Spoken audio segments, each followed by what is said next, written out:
Hello everyone, welcome back to my channel. तो again हम start करते हैं अपनी ग्रामर की क्लासेस को। और क्लासेस को कंटिन्यू करते हुए पहले मैं आपको ये बता दूं, जो भी न्यू व्यूअर्स हैं, कि टेंसेस हम ऑलरेडी कर चुके हैं।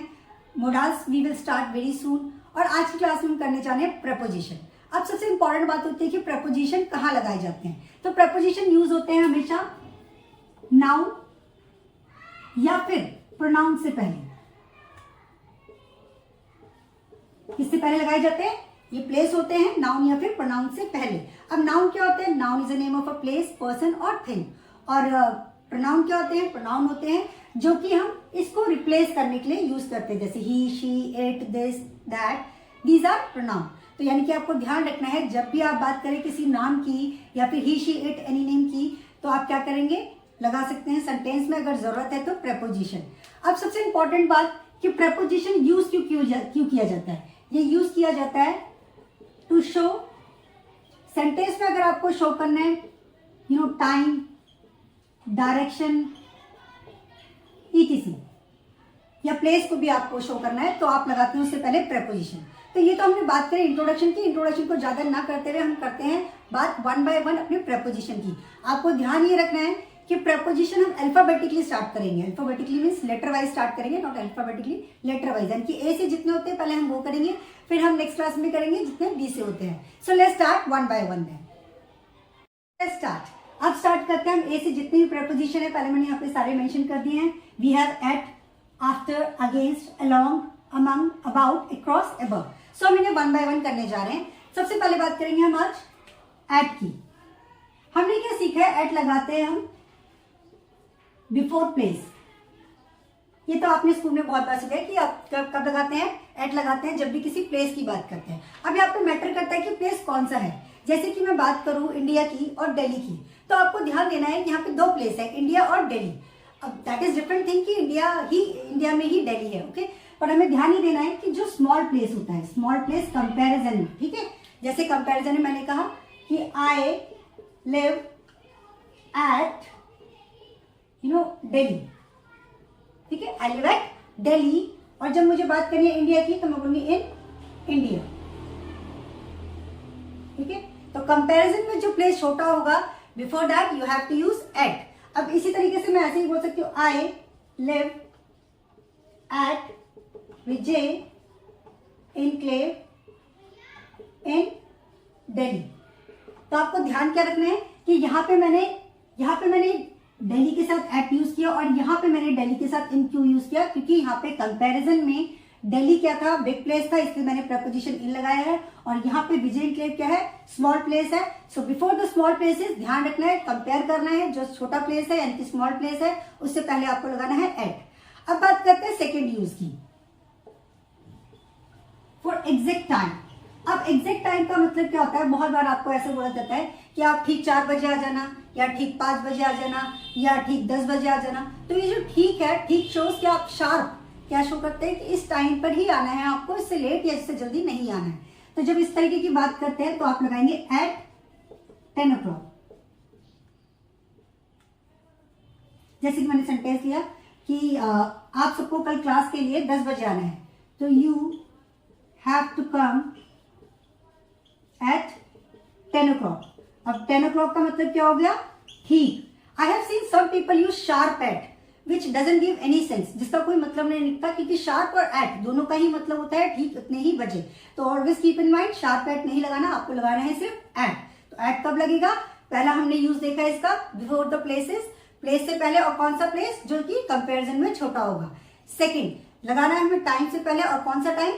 जो टाइम आपको बोलना है ठीक 4, ठीक 5। बात करते हैं अपने थर्ड यूज की, दैट इज जब भी आपको हिंदी में पे, पर या की तरफ की बात करनी है, और यहाँ पे एक इनडायरेक्ट टच की बात होती है। जैसे कि मैंने कहा देखो डोर पे कौन नॉक कर रहा है, तो डोर पे, राइट। तो यहाँ पे या पर हम बोलते हैं। इसी तरीके से जैसे उसने मुझ पर एक पत्थर फेंका, तो मुझ पर, जब इस तरीके से बात होती है, इनडायरेक्ट टच की बात होती है, तब आप लगाते हैं एट। जैसे don't throw stone at dog, यानी कि डॉग पर, यहाँ पे क्या सेंस आ रहा है कि डॉग पर क्या ना करें? पत्थर ना फेंके।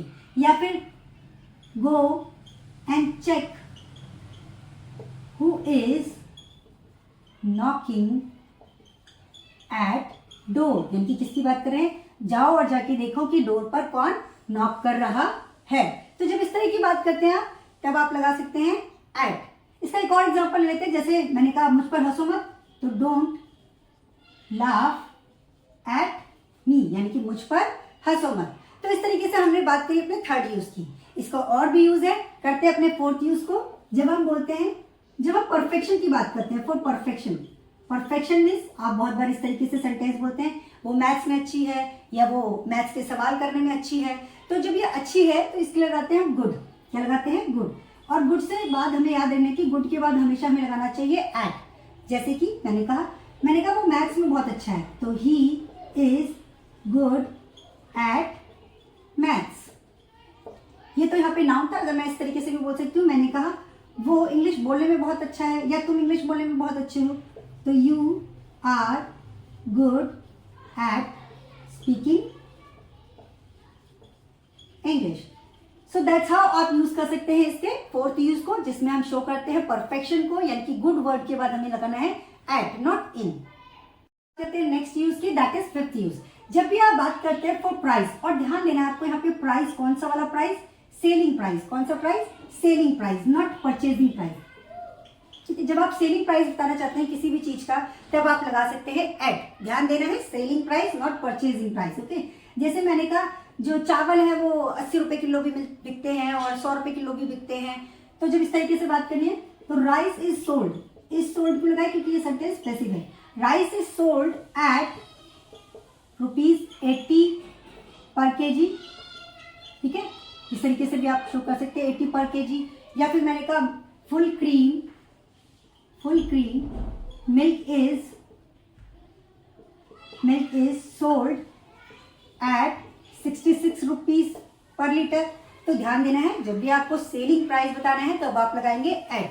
अब बात करते हैं इसके नेक्स्ट यूज की, that is speed, for speed, यानी कि जब आपको शो करना है स्पीड। क्या शो करना है आपको, स्पीड, किसी भी चीज की स्पीड। जैसे मैंने कहा कि वो अपनी स्कूटी 40 किलोमीटर प्रति घंटा चलाती है, या शताब्दी 100 किलोमीटर पर आवर चलती है। जब इस तरीके से बात करनी है तो आप लगा सकते हैं एट। जैसे मैंने कहा she rides scooty at 40 kilometre per hour. या कोई भी train, the express train runs at 100 kilometre per hour. तो आपने ध्यान दिया, यहाँ पे जब भी स्पीड की बात करनी है तो हमें क्या लगाना है, एट। तो इस तरीके से हमने बात करी फिफ्थ और सिक्स्थ की। अब बात करते हैं इसके थोड़े और यूजेस की। तो जैसे कि मैं इसके यूज बताती जा रही हूँ और आप जरूर कंफ्यूज हो रहे होंगे, तो मैं आपको बता दूं, हमें स्कूल्स में बहुत ही लिमिटेड पढ़ाया जाता है, क्योंकि उस टाइम हमारा माइंड इतना डेवलप नहीं होता। पर जैसे जैसे धीरे धीरे आप डेवलप करते हैं, जैसे जैसे आपकी एज बढ़ती है, आप जब प्रोफेशनल लाइफ में जाते हैं, देयर यू विल फाइंड कि वहाँ पे इस तरीके से इंग्लिश बोली जाती है which becomes difficult for you to understand. इसलिए मैंने इसी एक क्लास में सिर्फ और सिर्फ आज आपको एट के यूज बता रही हूँ, ताकि एट के बाद आज के बाद आपको कभी भी इस प्रेपोजिशन में प्रॉब्लम ना हो। तो बात करते हैं अपने नेक्स्ट यूज की, दैट इज, बहुत बार आप देखेंगे कि इस तरीके से यूज होता है में, यानी कि किसी प्लेस में है, और यहाँ पे जब प्लेस की बात होती है ना तो इन भी लगाया जाता है, तो बच्चे कंफ्यूज होते हैं। तो इसलिए मैं क्लियर कर दूं, एट और इन जगह के लिए, प्लेस के लिए कब लगाते हैं तो मैं ऑलरेडी मेंशन कर चुकी हूँ। बहुत बार हम इस तरीके से ही बोलते हैं, जैसे मैं क्लास में हूँ तो चिल्ड्रन गेट कंफ्यूज, मैम मैं एट क्लास या इन द क्लास। तो ध्यान देना है आपको, एट लगाते हैं जब नॉट मूविंग कंडीशन। अब यहाँ पे नॉट मूविंग का मतलब ये नहीं है कि आप बिल्कुल स्टिल है, बिल्कुल ऐसे खड़े हैं, थोड़ा बहुत मूव कर रहे हैं, आप हिल डुल रहे हैं, पर क्या है ज्यादा मूवमेंट नहीं है। ठीक है, तो जब ज्यादा मूवमेंट ना हो या बहुत ज्यादा मूविंग कंडीशन ना हो तब आप लगाएंगे एट। जैसे I am at my room, या शी वॉज एट क्लास, वो क्लास में थी, यानी कि क्लास में जब आप बैठते हैं तो बहुत ज्यादा मूव इधर उधर नहीं करते, क्योंकि आप पढ़ाई के लिए बैठते हैं। तो इसी तरीके से अगर मैंने बोला I am at my room, तो इस टाइम जब मैं वीडियो बना रही हूँ अपने रूम में, तो मैं क्या कर रही हूँ, बहुत ज्यादा इधर से उधर नहीं जा रही, मैं एक ही जगह पे खड़े होकर वीडियो बना रही हूँ, इसलिए मैं यहाँ पे यूज कर रही हूँ एट। तो नेक्स्ट यूज में हम सीख रहे हैं जब आपको बोलना होता है मे। अब मे यहाँ पे क्या मतलब है, सेंस है, जब ऐसे बोले बच्चे शोर मचाने में लगे हैं, तो मोबाइल में लगे हो या वो टाइम वेस्ट करने में लगा है, जब इस तरह की बात होती है तब कैसे सेंटेंस बनाने हैं। तो इसका सिंपल सा रूल है, सब्जेक्ट, प्रेजेंट है तो इज एम आर, पास्ट है तो was were according to tense, at और अगर नाउन है तो नाउन, और अगर वर्ब केस है तो you have to use ING with object, ठीक है। जैसे मैंने कहा तुम मोबाइल में लगे हो, तो you are at mobile. At mobile का मतलब ये कि आप मोबाइल पर बैठे हो, इसका मतलब है कि आप मोबाइल में यानी कि मोबाइल यूज करने में लगे हो। अब इसी सेंटेंस को मुझे ऐसे बोलना हो कि आप मोबाइल यूज करने में लगे हो, तो you are at using mobile. और एग्जाम्पल ले लेते हैं, जैसे मैंने कहा बच्चे शोर मचाने में लगे हैं, तो children are at making a noise. तो बात करते हैं अपने लास्ट यूज की। लास्ट में बहुत बार हम हिंदी में सेंटेंसेस इस तरीके से बोलते हैं, जैसे कि मेरा लक्ष्य है अच्छी रेपुटेशन बनाने की, या उसका लक्ष्य है ज्यादा से ज्यादा पैसे कमाने की, या उसका लक्ष्य है घर बनाने की। जब इस तरह के सेंटेंसेस आपको बनाने हैं तो आप लाएंगे सब्जेक्ट, एम और एम्स, डिपेंड कि आप किस सब्जेक्ट की बात करते हैं। फिर लगाएंगे आप एट प्रेपोजिशन, फिर अगर इसके बाद वर्ब आता है तो we have to place ING, तो verb with ING plus object. अब एम और एम्स किसके साथ लगाना है? Whenever you talk about first person और second person and third person plural की, जैसे I we you they plural. अगर आपको प्रॉब्लम होती है तो आप ऐसे याद करें, आई वी यू दे प्लूरल, तो आप लगाएंगे एम। और एम्स लगाते हैं जब आप बात करते हैं he, she, it, this, that, any name और कोई भी सिंगुलर। तो आप देख सकते हैं यहाँ पे मैंने ऑलरेडी मेंशन कर दिया है, तो इनके साथ लगाएंगे आप एम्स। जैसे कि मैंने लिखा कि उसका लक्ष्य है पैसे कमाने का, तो ही, अब ही है तो ही एम्स एट अर्निंग मनी, ठीक है, या आई एम एट। तो after completing all the uses, बच्चे बोलते हैं मैम अब तो कंफ्यूजन हो गई कि कितने यूजेस नहीं कैसे याद करें।